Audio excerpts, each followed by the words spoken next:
Innal hamdalillah, segala puji dan puja kehadirat Allah. Nahmaduhu wa nasta'inuhu wa nastaghfiruh. Hanya kepadanya kita memuji, meminta pertolongan serta bertaubat dari dosa-dosa kita. Wa na'udzu billahi min syururi anfusina. Dan hanya kepada Allah pula kita meminta agar dijauhkan dari keburukan-keburukan diri kita. Wa min sayyiati a'malina, dan dari segala dosa yang pernah kita lakukan. Man yahdihillahu fala mudhillalah. Barang siapa yang telah Allah berikan petunjuk maka tidak akan pernah sesat selamanya. Wa may yudlilhu fala hadiyalah. Dan barang siapa yang telah Allah sesatkan maka tidak akan mendapatkan petunjuk selamanya. Asyhadu an la ilaha illallah wahdahu la syarikalah. Wa asyhadu anna Muhammadan abduhu wa rasuluh. Saya bersaksi tiada Tuhan yang berhak disembah kecuali Allah, dan Muhammad benar-benar hamba juga utusannya. Allah mengingatkan dalam kitabnya, Ya ayyuhalladzina amanu taqullaha haqqa tuqatihi wa la tamutunna illa wa antum muslimun. Hai sekalian orang-orang yang beriman, bertakwalah, hanya patuh dan tunduklah kepada satu-satunya pencipta segala sesuatunya, terjangkau atau tidak terjangkau oleh mata kita, yaitu Allah. Sebenar-benar patuh dan tunduk, dan janganlah kalian meninggal dunia kecuali dalam keadaan Islam. Di ayat yang lain Allah juga mengingatkan, Ya ayuhan nasu taqu rabbakumul ladhi khalaqakum min nafsin wahidah wa khalaqa minha zawjaha wa batha minhuma rijalan kathiran wa nisaa wattaqullaha alladhi tasaaluna bihi wal arham innallaha kana alaikum raqiba. Hai sekalian manusia, sekali lagi bertakwalah, hanya patuh dan tunduklah kepada Allah yang telah menciptakan kalian dari jiwa yang satu, yaitu Adam alaihissalam, dan telah menciptakan dari jiwa yang satu istrinya Hawa alaihissalam, dan telah banyak memberikan keturunan laki-laki dan perempuan dari keduanya. Sekali lagi bertakwalah kepada Allah dan jagalah hubungan silaturahim. Sesungguhnya Allah senantiasa mengawasi kalian. Di ayat yang ketiga Allah juga mengingatkan, Ya ayyuhalladzina amanu taqullaha wa qulu qawlan sadida yuslih lakum a'malakum wa yakfir lakum dhunubakum wa may yuti'illaha wa rasulahu faqad faza fawzan 'azima. Hai sekalian orang-orang yang beriman, sekali lagi bertakwalah, hanya patuh dan tunduklah kepada Allah dan jujurlah. Ucapkan kalimat yang benar. Niscaya dia akan memperbaiki amal-amal perbuatan kalian, mengampuni dosa-dosa kalian. Barang siapa yang mentaati Allah dan Rasulnya, dia telah mendapatkan kemenangan yang besar. Amma ba'd, fa inna asdaqal hadithi kitabullah. Kita tahu sebaik-baik rujukan umat Islam dalam segala lini kehidupan mereka, terutama dalam ibadah, adalah kitabullah, Al-Quran. Wa khairu hadi hadi Muhammadin sallallahu alaihi wa ala alihi wa sahbihi wa sallam. Dan sebaik-baik petunjuk setelah Al-Quran adalah petunjuk Nabi besar Muhammad sallallahu alaihi wa ala alihi wa sahbihi wa sallam. Wa syarrul umuri muhdatsatuha, dan seburuk-buruk perbuatan terutama dalam ibadah yang tidak punya rujukan dari keduanya, Al-Quran dan Sunnah. Fa inna kulla muhdatsin bid'ah. Semua ibadah yang tidak punya rujukan dari wahyu dikenal dengan perbuatan baru dalam agama. Wa nabidatin dhalalah. Perbuatan baru itu akan membawa pelakunya pada kekeliruan dan kesesatan.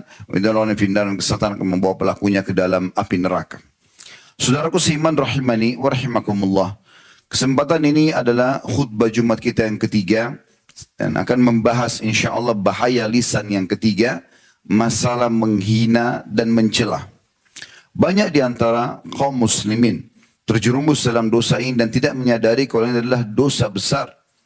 Mari kita renungi dan mendengarkan bagaimana Allah Azza wa Jal menyebutkan larangan ini dalam firman-Nya dalam surah Al-Hujurat, surah nomor 49, ayatnya ayat 11. A'udzu billahi minasyaitonir rajim. Ya ayyuhalladzina amanu la yaskhar qaumun min qaumin 'asa an yakunu khairan minhum ولا نساء من نساء عسى أن يكن خيرا منهن ولا تلمزوا أنفسكم ولا تنابزوا بالألقاب بئس الاسم الفسوق بعد الإيمان ومن لم يتب فأولئك هم الظالمون.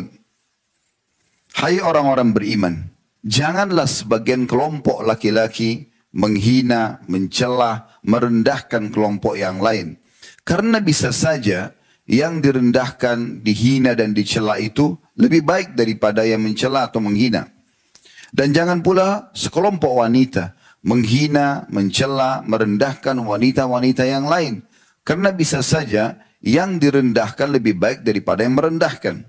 Dan jangan pernah kalian menjelek-jelekkan diri kalian sendiri. Karena kita juga ciptaan Allah. Kita tidak punya hak sama sekali di fisik kita, di kulit kita, di rambut kita. Yang adalah ciptaan Allah subhanahu wa ta'ala. Tidak boleh menghina diri sendiri. Dan jangan pernah saling memanggil dengan julukan-julukan yang menjelek-jelekkan. Sesungguhnya semua itu kalau dilakukan adalah penggunaan nama-nama yang buruk membawa pada dosa, kefasikan setelah datangnya keimanan. Dan barang siapa yang tidak bertobat dari semua itu, maka mereka adalah orang-orang yang zalim. Seorang sahabat bernama Abu Jurayy radhiyallahu anhu, beliau pernah berkata kepada Nabi SAW setelah syahadat, berilah aku wasiat. Maka kata Nabi SAW, la tasubbanna ahad. Wasiat Nabi SAW kepada seorang mu'allaf yang baru masuk Islam, yang pertama adalah, jangan pernah kau menghina siapapun. Kata Abu Jurayy radhiyallahu anhu, setelah mendengarkan wasiat tersebut, aku tidak pernah menghina, mencela, merendahkan seorang pun. Baik ia adalah seorang yang merdeka atau budak. Bahkan aku tidak pernah sama sekali menghina unta ataupun domba. Ibnu Katsir rahimahullah menjelaskan lebih dalam tentang masalah tafsir surah Al-Hujurat, surah nomor 49 ayat 10 tersebut dalam tafsir beliau, tafsir Quran Azim yang masyhur. Beliau mengatakan terjemahnya kurang lebih Allah Ta'ala melarang dalam ayat ini melecehkan, merendahkan, menghina siapapun.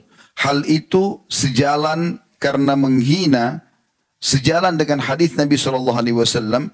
Hal itu karena menghina dan mencela sejalan dengan larangan dalam hadis Nabi SAW. Sombong itu menolak kebenaran dan merendahkan atau menghina orang lain. Dan ini jelas adalah perbuatan yang haram.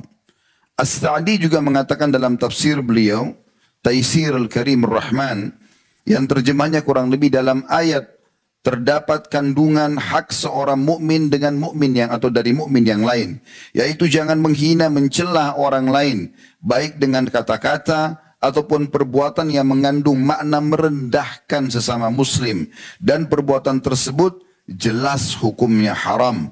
Perbuatan ini menunjukkan bahwa orang-orang yang menghina, mencela dan merendahkan itu merasa kagum dengan dirinya sendiri sehingga dia masuk dalam ancaman dosa lain, yaitu sombong. At-Tabari juga menyebutkan dalam tafsir beliau Jami' al-Bayan, Allah menyebutkan secara umum larangan untuk mencela, menghina, merendahkan orang lain, dan itu mencakup seluruh bentuk celaan. Tidak boleh seorang mukmin mencela mukmin yang lain karena kemiskinannya, bahkan tentang dosa yang dia lakukan ataupun yang lainnya.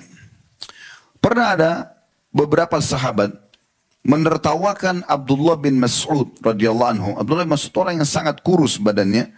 Beliau naik di atas sebuah pohon kurma, kemudian tertiuplah angin yang kencang sehingga membuat betis beliau tersingkap. Dan ada beberapa sahabat tiba-tiba menertawakan itu, spontan. Maka Nabi SAW bersabda kepada mereka, apa yang membuat kalian tertawa?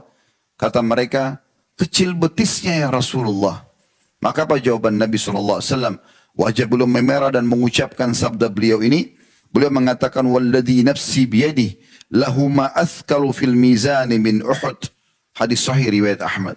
Artinya beliau mengatakan, demi zat yang jiwaku dalam genggaman, maksudnya demi Allah, sesungguhnya kedua betisnya belum masuk itu lebih berat di timbangan hari kiamat nanti daripada gunung Uhud. Bahkan istri Nabi SAW sendiri pernah ditegur oleh beliau, Aisyah radhiyallahu anha, dalam sebuah riwayat yang sahih riwayat Abu Dawud, Tirmidzi dan Imam Ahmad. Pernah Aisyah mengatakan kepada Nabi SAW, hasbuka min Safiyati kada wa kada. Cukuplah ya Rasulullah, engkau selalu membela Safiyah, salah satu istri Nabi yang lain. karena ini dan itu. Wa qala ba'dur ruwat ta'ni qasirah. Beberapa rawi mengatakan yang Aisyah maksudkan adalah karena Sofia dikatakan pendek. Faqala Nabi sallallahu alaihi wasallam, maka Nabi SAW bersabda, laqad qulti kalimatan law muzijat bima'il bahri lamazajathu. Hai Aisyah, engkau telah mengucapkan kata-kata, kalau kata-kata itu ditaruh di air laut, maka akan merusak semua yang ada di air laut itu karena busuk dan kotornya perkataan tersebut. Jadi ini hanya sekedar memberikan gambaran kalau Sofia itu pendek. Nabi SAW mengajarkan kepada kita, saudaraku seiman, agar jangan membalas kalau ada yang menghina kita, mencaci maki kita. Ingat, dia sedang melakukan perbuatan dosa. Kalau Anda balas juga dengan itu, berarti Anda juga buat dosa. Dia dihukum, dan Anda juga akan dihukum. Justru seorang mukmin dianjurkan untuk tidak membalasnya. Dan biarkan Allah subhanahu wa ta'ala yang membalasnya. Dengarkan peringatan Nabi SAW dalam hadis riwayat Abu Daud dan Tirmidzi. Kata beliau, wa in imru'un syatamaka wa ayyaraka bima ya'lam fika, fala tu'ayyirhu bima ta'lam fihi, fa innama wabala dzalika alaihi. Kalau seandainya ada seseorang sengaja menghinamu, mencacimu, merendahkanmu, dan juga mencari-cari kesalahanmu yang dia tahu ada pada dirimu, maka jangan kau balas perbuatan tersebut dengan sesuatu yang kau tahu dari dirinya, karena sungguhnya akibat perbuatannya akan kembali kepada dia. Orang mukmin harus menjadi orang yang luar biasa. Kalau seandainya ada orang menggibah kita, menghina, mencaci maki, lalu kita balas dengan hal yang sama, itu biasa. Semua orang bisa lakukan. Tapi Islam mengajarkan kita menjadi orang luar biasa. Justru kita tidak balas keburukan dengan keburukan. Tidak balas dosa dengan dosa. Karena jelas sekali kaidahnya, kalau dia berbuat dosa dia akan dihukum oleh Allah. Kalau kita balas, kita pun akan mendapatkan hal yang sama. Ibnu Qayyim rahimahullah menyebutkan tentang masalah ini dalam kitab Madarikus Salikin. Di jilid 1 halaman 176 beliau mengatakan, wa kullu ma'siyatin uyyirat biha akhaka fahiya ilaika yahtamil an yurida bihi annaha sabira ilaika wala budda an ta'malaha. Semua maksiat yang dikerjakan oleh seseorang saudaramu yang sengaja kamu jelek-jelekkan, maka pasti akan kembali kepadamu. Maksudnya engkau akan bisa melakukan dosa tersebut. Kalau ada orang berbuat zina, riba, berbohong, dosa apa saja, tugas kita dalam Islam kembali kepada dasarnya, nasihati dan tutupi. Nasihati dia. Ini nggak boleh saudaraku, ini haram misalnya. Setelah selesai, udah. Kita sudah dapat pahala, nggak usah lagi kita membuka-buka itu ke sana sini. Kecuali dalam satu keadaan, kata para ulama, memang perbuatan dia mengandung kriminal yang berbahaya bagi orang lain. Contoh, dia mau mencuri misalnya. Kita udah nasihatin tapi dia tidak mau dengar. Tetap aja dia ingin melakukan, maka kita boleh melaporkan. Itu pun batasannya kepada orang-orang yang akan menjadi korban atau orang yang bisa memberhentikan kemungkarannya. Selain daripada ini tidak dibolehkan. Demikian pula dalam kitab Al-Urfus Syadhi, Syarah Sunan Tirmidzi, beliau mengatakan ta'yir atau sengaja menghina, mencari-cari kesalahan, berbeda dengan mengingkari kemungkaran. Karena menghina dan menjelekkan mengandung kesombongan atau meremehkan orang lain dan merasa diri lebih bersih atau telah bersih dari dosa. Mari kita renungi bersama-sama beberapa hadis Nabi SAW yang melarang semua ini, melengkapi bahasan kita.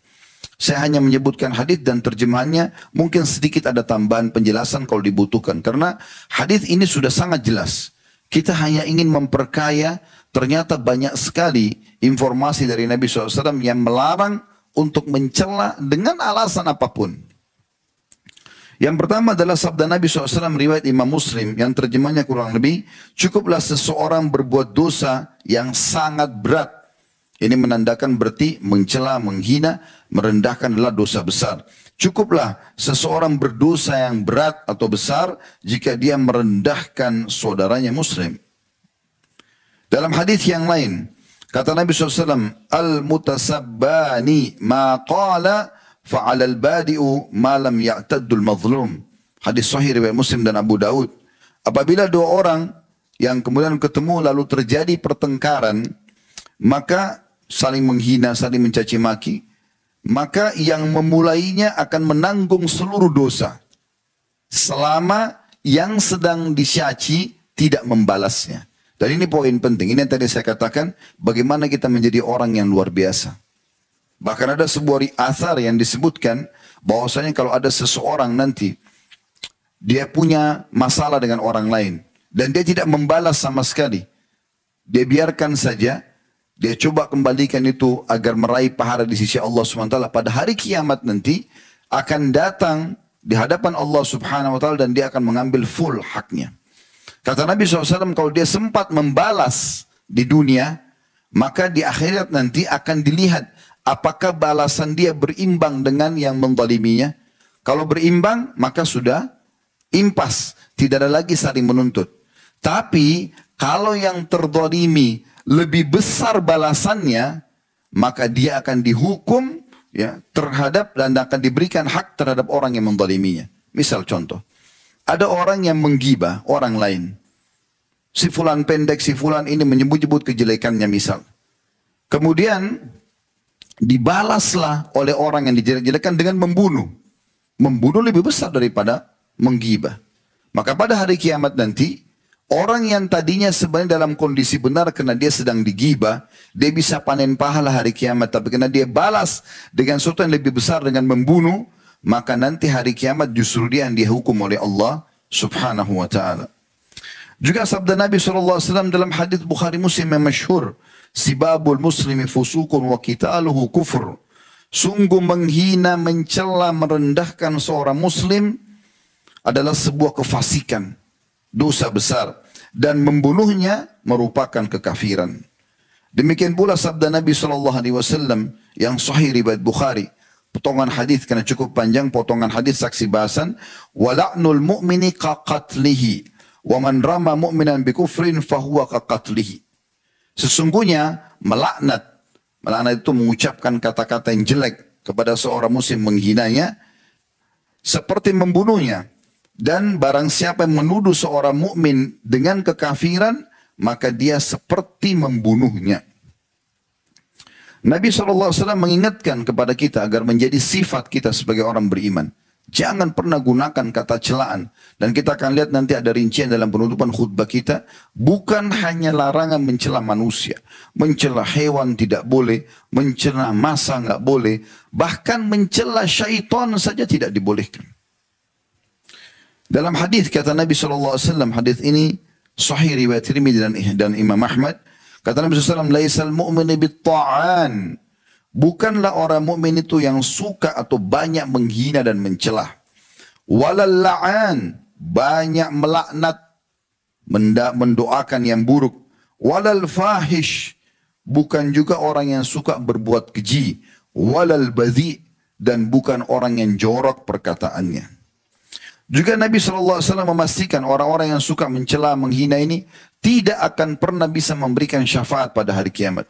Kita tahu saudaraku seiman, salah satu tiket yang sangat luar biasa yang Allah berikan kepada kita yang bisa menyelamatkan kita di akhirat ada syafaat. Apa itu? Pertolongan. Pertolongan orang lain kepada kita. Makanya sering kami sampaikan, saudaraku seiman, dalam ceramah-ceramah, meninggal bawalah dua hal dan jangan bawa dua hal. Bawa dua hal itu apa? Amal soleh dan teman soleh. Teman soleh ini bisa memberikan syafaatnya. Kapan dia sudah lolos dari timbangan amal dan dia punya kelebihan, dia boleh memberikan syafaat sesuai dengan kadar besarnya pahala dia. Dia bisa syafaatkan 1 orang, 2 orang, 7 orang, 10 orang. Bahkan kata Nabi SAW, ada di antara umatku bisa memberikan syafaat seperti jumlah suku Mudar. Suku yang sangat besar di suku Arab. Ratusan ribu jumlah orang itu. Dan itu dia bisa memberikan karena banyaknya amal soleh dia. Jadi kita berteman seperti ini. Orang-orang soleh. Dan jangan bawa dua hal. Jangan bawa dosa dan jangan bawa musuh. Sibuk selalu mencari kesalahan orang lain. Maka jadi musuh dia. Dan ini berbahaya. Ini berbahaya sekali. Kata Nabi SAW, La yakunul la'anuna syufa'a wa la syuhada yawmal qiyamah. Hadis sahih riwayat Imam Muslim. Orang yang suka melaknat, menghina, merendahkan, menjatuhkan orang lain, maka mereka tidak akan pernah bisa memberi syafaat dan tidak akan pernah bisa jadi saksi pada hari kiamat. Makna saksi di sini, kita ini umat Muhammad SAW akan bersama Nabi SAW memberikan saksi kepada nabi-nabi sebelum kita. Dalam satu riwayat dikatakan nanti Nabi Nuh akan didatangkan pada hari kiamat. Lalu Allah Subhanahu Wa Taala bertanya, hai Nuh, apa kau sudah sampaikan ya apa yang aku perintahkan? Allah sudah tahu, tapi Allah sengaja tanya di pengadilannya. Kemudian Nabi Nuh mengatakan, aku sudah sampaikan ya Allah sebagaimana kau ketahui. Ditanya kaumnya, apakah kalian kenal dan Nuh sudah menyampaikan kepada kalian? Mereka serentak mengatakan yang kafir, kami tidak pernah mengenal orang ini dan tidak pernah mendengar penyampaiannya. Maka Allah Subhanahu Wa Taala mendatangkan Nabi Muhammad SAW dan umatnya. Tapi di sini orang-orang pilihan saja yang akan datang hari kiamat dan memberikan kesaksian. Benar ya Allah, Engkau telah turunkan dalam Al-Quran surah Nuh, surah Anbiya dan kisah-kisah yang lain. Dalam beberapa surah lain kisah tentang Nabi Nuh kalau dia sudah menyampaikan kepada kaumnya. Maka tegaklah hujah dan kaum Nabi Nuh akhirnya yang kafir dimasukkan ke dalam api neraka. Tapi ini hanya bisa diberikan kesaksian bagi orang yang tidak suka mencela. Ada hadis yang luar biasa. Hadis ini perlu direnungi baik-baik. Hadis ini diriwayatkan oleh Al-Hakim. Saya akan ulangi 2 kali hadis ini. Walaupun Anda sudah faham di pertamanya. Karena ini penting sekali. Kata Nabi SAW, Ar-riba 73 baban. Riba itu, dosa riba, ya, transaksi riba, itu ada 73 pintu. Tingkatan level. Beratnya gitu. Apa kata Nabi SAW? Aisaruha ayyankihar rajulu ummah. Yang paling rendah dari dosa riba itu adalah seseorang menikahi ibunya sendiri. Berzina sama ibunya. Di bab zina, saudaraku seiman, ada banyak level-levelnya.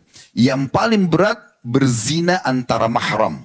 Ibu sama anak, ayah sama anak, ponakan sama tante, tante sama paman sama ponakan, saudara sama saudari. Ini mahram.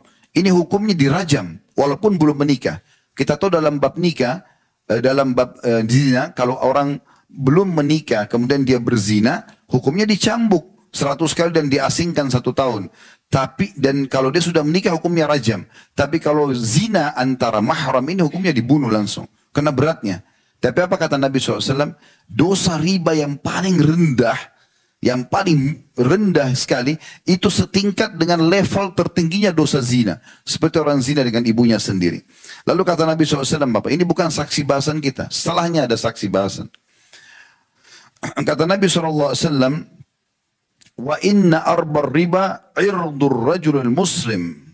Dan ketahuilah, level tertingginya dosa riba itu, 73-nya, yang paling berat hukumannya, itu setara dengan menghina, merendahkan saudara muslim. Artinya apa? Mencela saja seorang muslim, sudah cukup kita menanggung dosa seperti level tertingginya riba. 73-nya. Dan itu yang paling rendahnya saja, sama dengan menzina ibu sendiri. Anda bisa bayangkan bagaimana beratnya dosa mencela dan menghina seorang muslim. Berhenti saudaraku dari mata yang sering merendahkan orang lain, mulut yang mencibirkan orang lain, selalu dengan isyarat tangan. Untuk apa? Dia ciptaan Allah Subhanahu Wa Taala. Kalau Anda menghina dia, berarti menghina penciptanya. Allah Subhanahu Wa Taala yang membuat kulitnya gelap, rambutnya keriting, badannya pendek, dan seterusnya. Kenapa harus menghina? Kalau Allah berikan kepada kita satu kelebihan, syukuri dan nikmati. Tapi bukan tugas kita menghina. Ada kekurangan pada diri orang lain, sekali lagi, nasihatin, berikan masukan, dan tutupi itu. Ini penting sekali untuk digarisbawahi. Saya ulangi hadis ini. Kata Nabi SAW, riba itu 73 pintu atau level. Yang paling rendahnya, seperti orang berzina dengan ibunya sendiri. Yang paling tingginya, setara dengan dosa seseorang merendahkan muslim yang lain. Larangan-larangan ini berlaku bukan hanya kepada manusia tadi saya katakan, tapi berlaku juga bahkan sampai pada hewan. Terjadi dalam sebuah riwayat Imam Muslim, bahwasanya saya langsung terjemahkan karena cukup panjang. Ada seorang wanita diriwayatkan oleh Abu Barza Al-Aslami radhiyallahu anhu, beliau mengatakan ketika seorang budak wanita berada di atas seekor unta tunggangan lagi jalan bersama Nabi sallallahu alaihi wasallam, dan di atas unta itu terdapat ada barang orang-orang, titipan orang-orang. Dan ketika unta itu melihat Nabi sallallahu alaihi wasallam dan mereka lagi jalan, terhimpit mengecil jalan itu dengan ada gunung di depan mereka. Maka tiba-tiba wanita ini ingin jalan lebih cepat. Dan dia mengatakan pada untanya, cepatlah hai unta, semoga Allah melaknatmu. Dia membahasakan itu. Celakalah kamu. Gitu. Maka Nabi SAW langsung spontan mengatakan, ketahuilah unta yang telah dilaknat tidak boleh mendampingi kami. Demikian pula teman-teman sekalian, tentang ayam jantan. Dalam hadis riwayat Abu Daud, kata Nabi SAW, data subuddika fa inna yukidu lis-salah. Jangan pernah menghina ayam jantan karena dia membangunkan untuk sholat. Ada larangan untuk mencela masa, waktu. Kok cepat sekali sih malamnya? Kok begini siangnya? Mencela. Untuk apa? Lalui saja. Kenapa harus menjadi orang yang suka mencela? Kata Nabi SAW dalam hadis riwayat Muslim, Allah berfirman, la tasubbud dahar. Nabi SAW bersabda, bukan Allah beriman. Nabi SAW bersabda, la tasubud dahr fa inna Allah huwad dahr. Jangan pernah mencela masa atau waktu, karena Allah pencipta masa dan waktu itu. Demikian juga dilarangkan untuk mencela angin, walaupun kencang, walaupun kita tidak suka. Kata Nabi SAW dalam hadis, la tasubur riha fa idza ra'aitum minha ma takrahun faqulu Allahumma inna nas'aluka min khairi hadhihi ar-rih wa min khairi ma fiha wa khairi ma ursilat bihi.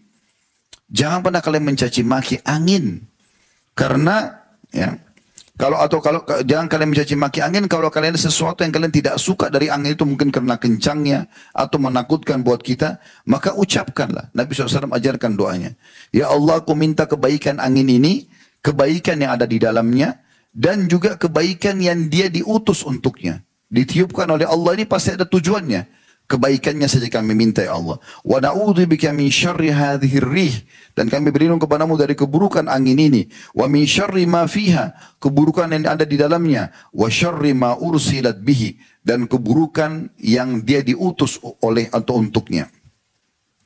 Juga kita dilarang teman-teman sekalian mencaci maki demam, penyakit pun enggak boleh dicaci maki. Disebutkan dalam sebuah riwayat dari Jabir radhiyallahu anhu bahwasanya Rasulullah SAW dakhala ala Ummu Sa'ib atau Ummul Musayyib. Satu hari Nabi SAW pernah menziarahi seorang wanita bernama Ummu Sa'ib atau Ummu Musayyib. Maka Nabi SAW mengatakan, malaki tuzafsifin. Kenapa kau begini? Kayak orang yang meriang gitu. Ya. Maka qalat al-humma la barakallahu fiha. Karena demam ya Rasulullah, semoga Allah tidak berkahi demam ini. Bahasanya bayangkan ya, semoga Allah tidak berkahi. Dia berdoa sebenarnya, tapi karena mengandung unsur menjelekkan, maka Nabi SAW mengatakan, faqala sallallahu alaihi wasallam, la tasubbil humma. Jangan pernah kau caci maki penyakit demam ini, fa innaha tudhibu khataya bani Adam kama yudhibul kiru khabatal hadid. Jangan kau caci maki demam ini, karena demam ini benar-benar akan membersihkan dosa-dosa anak Adam sebagaimana pandai besi membersihkan ya kotoran-kotoran yang ada di besi itu. Hadis sahih diriwayatkan oleh Imam Muslim. Demikian pula teman-teman tidak boleh mencela makanan, menghina makanan. Suka makan, tidak suka tolak saja. Tapi jangan bilang, kok asin sekali, kok begini, kok begitu. Akhi, tidak cocok, tinggalkan. Cocok makan. Disebutkan dalam sebuah riwayat, dan hadis ini riwayat Bukhari Muslim dari Abu Hurairah radhiyallahu anhu, beliau mengatakan, ma'aban Nabi sallallahu alaihi wasallam ta'aman qat. Nabi SAW tidak pernah sama sekali menghina, mencela semua jenis makanan. Inishtahahu akalahu wa in karihahu tarakahu. Kalau dia suka dia makan, kalau dia tidak suka maka dia cukup meninggalkannya. Subhanallah, saya pernah belajar dari salah satu guru kami, Dr. Saleh Suhaimi hafizahullah. Beliau pengajar di Masjid Nabawi. Satu waktu beliau pernah datang ke Jakarta bersama istrinya, kemudian berkunjung ke rumah kami. Waktu itu kebetulan saya tidak bisa datang ke hotel beliau. Kemudian saya sempat menghidangkan, menuangkan satu susu. Saya tidak ngeh kalau susu ini ternyata sudah tidak baik.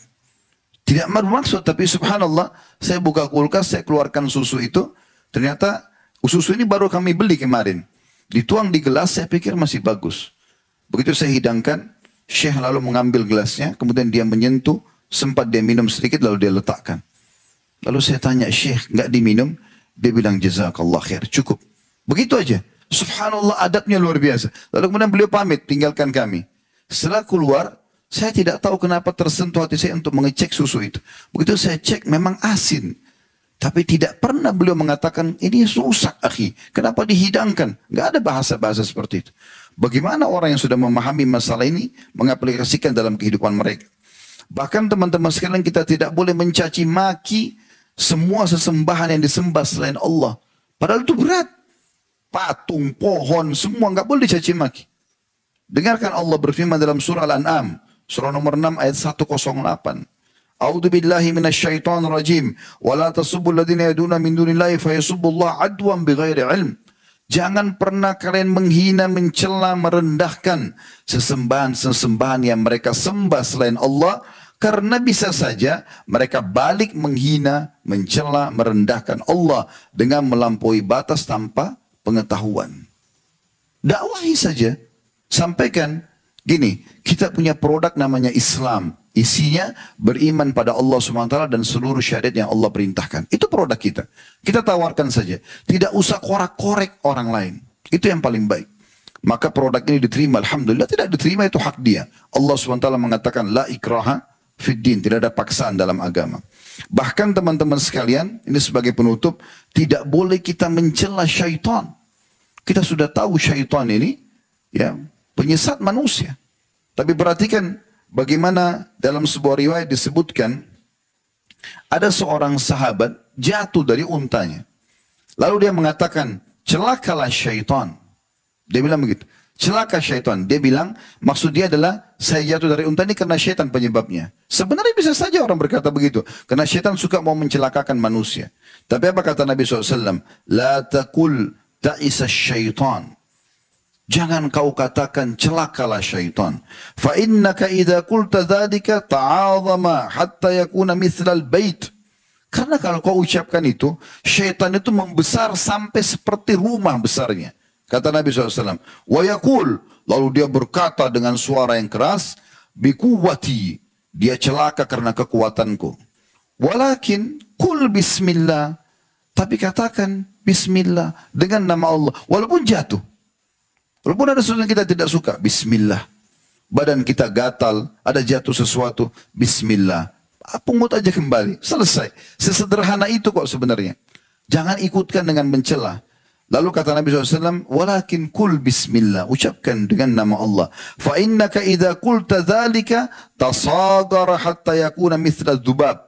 Karena kalau kalian ucapkan itu dengan bismillah, maka syaitan akan mengecil sampai dia seperti seekor lalat saja. Hadis ini riwayat Ahmad dan Abu Dawud dengan sanad sahih. Dan Syekh Utsaimin rahimahullah menanggapi hadis ini mengatakan, al-insan lam yu'mar bila'ni syaitan. Ketahuilah, manusia tidak pernah disuruh untuk mencela syaitan oleh Allah SWT. Wa innama umira bil isti'adati minhu. Tapi yang diperintahkan adalah berlindung kepada Allah dari syaitan. Itu yang diperintahkan, bukan mencelanya. Kalau kita terganggu, a'udzubillahi minasyaitonir rajim. Sudah, biarin Allah yang ambil alih syaitan itu. Karena kalau kita baca isti'adzah, a'udzubillahi minasyaitonir rajim, aku berlindung kepada Allah dari syaitan yang terkutuk. Rajim bisa bermakna, kalau terjemah misalnya terkutuk. Rajim makna dalam letter bahasa Arab adalah terajam. Seperti Allah SWT sebutkan dalam surah Al-Mulk. Fungsi daripada bintang-bintang, waja'alnaha rujuman di syayatin. Kami jadikan sebagai rajam buat syaitan-syaitan. Tujuannya itu. Jadi kalau kita bilang a'udzubillahi minasyaitonir rajim, Allah merajamnya. Allah membakar syaitan-syaitan yang mengganggu kita. Jadi nggak usah repot-repot habisin energi, marah-marah, caci maki syaitan, itu tidak pernah, tidak ada gunanya sama sekali. Oh, syaitan juga tidak kelihatan.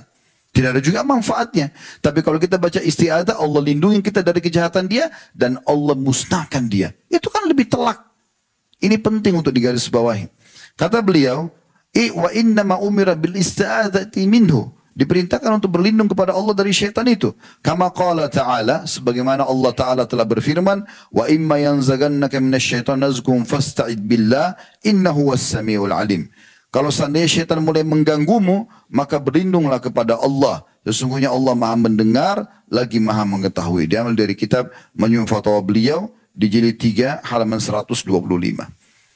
Aku qauli hadza, saya sudah mengucapkan perkataan saya ini, wa astaghfirullah li wa lakum, dan saya istighfar kepada Allah, mengajak jamaah istighfar kepada Allah, fastaghfiruhu innahu wal ghafurur rahim, beristighfarlah kepada Allah karena Dia Maha Pengampun juga Maha Pengasih. Alhamdulillah, wassalatu wassalamu ala rasulillah. Segala puji dan puja kehadirat Allah subhanahu wa ta'ala, juga salawat dan taslim kepada Nabi besar Muhammad sallallahu alaihi wa ala alihi wa sahbihi wasallam. Hari Jumat adalah hari yang mulia. Ada waktu-waktu diijabah doa bagi setiap muslim yang berdoa. Ada dua buah riwayat yang menyebutkan. Yang satu diriwayatkan Imam Muslim, yaitu pada saat khatib sedang duduk di khutbah kedua sampai diiqamahkan solat. Dan ada riwayat Imam Nasai, Jumat adalah 12 waktu. Tidak ada seorang muslim berdoa di situ kecuali akan dijabah, dan perbanyaklah selepas asar sampai terbenam matahari. Jadi jangan sia-siakan waktu ini, kita berdoa kepada Allah Subhanahu wa taala, semoga Allah ijabah doa ini. Alhamdulillahirabbil alamin. Kami memuji-Mu ya Allah sebagaimana layak Kau dipuji sebagai pencipta. Kami memuji-Mu sampai Engkau menjadikan ini sebagai tambahan amal soleh kami pada hari kiamat, dan menjadi penyebab doa kami Engkau ijabah. Dan kami mengucapkan salam hormat kami kepada utusan-Mu Nabi besar Muhammad sallallahu alaihi wa ala alihi wa sahbihi wasallam, sebagaimana Engkau perintahkan kami untuk mengucapkan salam hormat tersebut. Ya Allah, kami tidak berkumpul di masjid ini kecuali karena ingin menjalankan salah satu dari perintah yang Kau wajibkan kepada kami.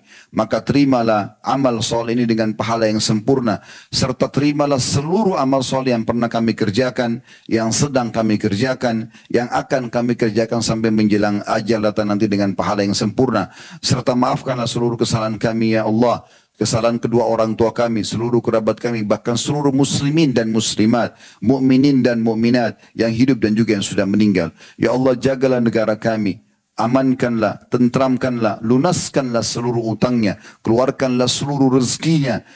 Berikanlah kami kebaikan, kemakmuran, dan berilah petunjuk para pemimpin kami agar berlaku adil dan menjalankan syariat-Mu. Dan ya Allah, tolonglah saudara-saudara kami yang sedang tertindas di India, di Syria, di Yaman, di Irak, dimanapun mereka terada dan sedang tertindas. Ikhlaskan niat mereka, terima para syuhada mereka, muliakan Islam di tangan mereka dan tangan kami semua, dan ikut sertakan kami bersama mereka di pahala, baik dengan doa, dengan harta, juga dengan jiwa kami. Dan ya Allah, kami mohon kepadamu, Rabbana atina fid dunya hasanah, berikanlah kami semua kebaikan di dunia, wa fil akhirati hasanah, dan semua kebaikan di akhirat, wa qina adzabannar, dan selamatkan kami dari api neraka, wa adkhilnal jannata ma'al abrar, masukkanlah kami ke dalam surga bersama orang-orang yang patuh, ya Azizu ya Ghaffar, wa Izzat yang Maha Mulia dan Maha Pengampun, ya Rabbal alamin, wahai Tuhan alam semesta. Wa sallallahu nabiyana Muhammadin walhamdulillahi rabbil alamin. Inna Allah ya'muru bil adli wal ihsan. Allah selalu menyuruh kita berbuat kebaikan dan keadilan. Wa yanha 'anil fahsya'i wal munkari wal baghi. Allah larang perbuatan keji, perbuatan mungkar, perbuatan maksiat. Ya'idukum la'allakum tadhakkarun. Itu peringatan dari Allah, jadikan sebagai prinsip hidup kalian. Fadhkurullahal 'azima yadhkurkum. Ingat selalu kepada Allah, Allah akan ingat kepada kalian. Washkuruhu 'ala ni'ami yazidkum. Syukuri nikmat dan Dia pasti akan tambah. Wa dzikrullahi akbar. Mengingat Allah adalah amal yang paling besar. Wa aqimis shalah, dan dirikanlah salat.